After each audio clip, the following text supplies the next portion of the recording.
Kwa huyo utaikuta mamlaka. Utaikuta mamlaka isiyokuwa ya kawaida. Bwana asifiwe. Jina la Bwana libarikiwe. Amen. Hautababaishwa na mtu yoyote, hata kama ni tajiri namna gani. Hautababaishwa. Hautasumbuka. Utaweza kuangukia watu, utamwangukia kwenye watu. Jina la Bwana libarikiwe. Jina la Bwana libarikiwe. Amen. Lakini mtu anayeelewa mamlaka aliyopewa na Mungu,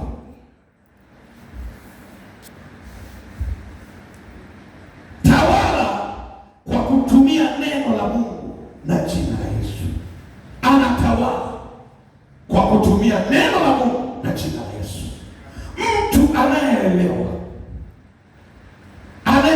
mamlaka aliyopewa na Mungu, huyo mtu utawala wake umejengwa kwa kutumia neno la Mungu na jina la Yesu. Haleluya. Sikiliza, tumepewa mamlaka. Lolote tunalolifunga linafungwa, lolote tunalolifungua linafunguliwa. Katika jina la Yesu naomba unielewe jioni ya leo. Ujumbe huu umeongea sana moyoni mwako. Umeongea sana moyoni mwako. Umeongea sana moyoni mwako. Mungu akikupa fursa, Mungu akikupa fursa ya uhai, Mungu akikupa fursa ya uhai, anataka uache legacy. Ukiondoka watu wajue aliwahi kuwepo mtu fulani. Bwana asifiwe. Lakini pia jamii yako isiishi maisha ya kukauka, kubatisha.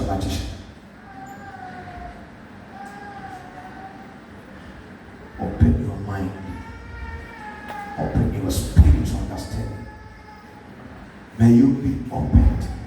Hebu naomba nisome Waefeso kama sitakosea. Waefeso sura ile ya kwanza mstari wa 18 kama sio 19. Don't write, siandiki kwanza. Kuna kitu Roho Mtakatifu anasukuma ukizungumza. Waefeso 1.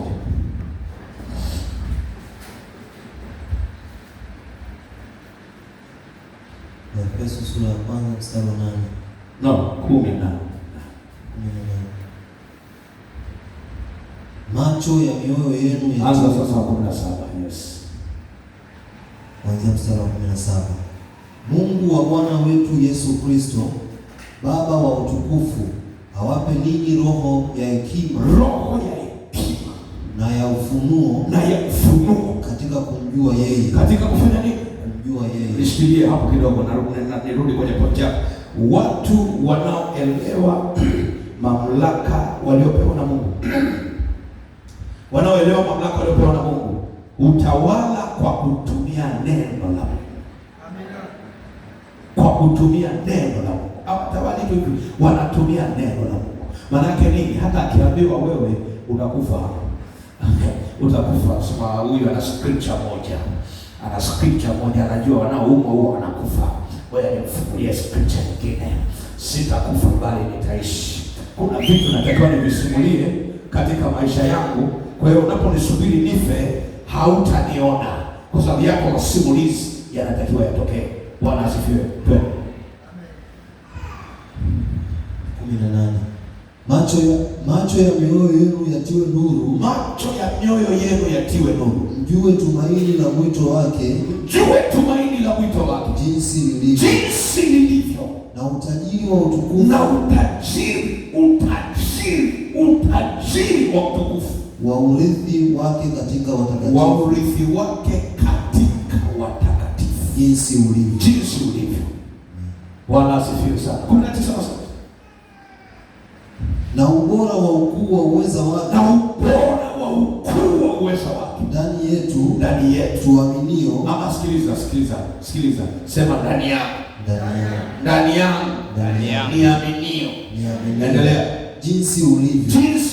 Kwa kadri ya utendaji wa nguvu za uweza wake. Wanaoelewa mamlaka waliopewa huwa waendi wenyewe, wanaenda na neno kama linavyosema.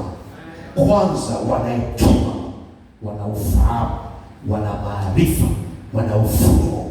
Macho ya rohoni hayako gizani, wanaona. They have vision. Wana uwezo wa kuona, na akiona anajua kabisa hapa ninapoona ni penyewe. Bwana asifiwe. hawa hesitate, hawaogopi wala hawatishwi. Kumbuka somo letu, jinsi ya kuyatawala mazingira yoyote unayokutana nayo. Usipoteze. Mungu anapokupa uwezo wa ufunuo, macho ya roho, anakupa nguvu ya kuendelea mbele bila kuzuiliwa na mazingira.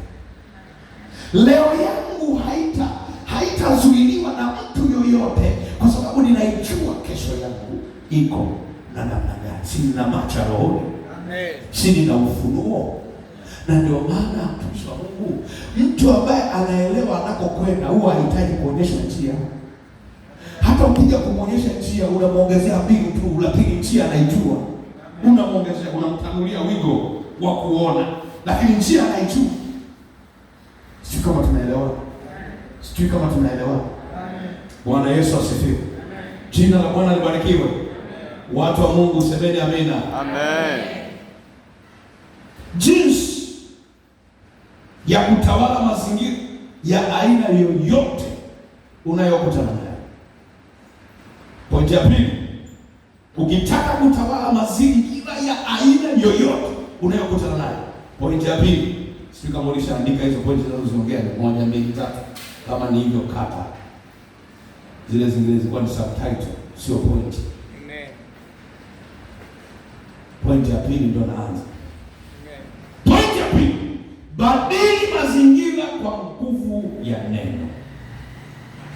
Mtu wa Mungu, ukitaka kuyaishi mazingira ya kila aina bila mazingira yale kukusumbua, kuchukua hatamu na hatua za kukufanya wewe kuwa mdogo katikati ya mazingira hayo, wewe mwenyewe amua kuyabadili mazingira hayo kwa neno la Mungu. Jamani, Bwana asifiwe. Amen. Hebu naomba Mithali 18:21.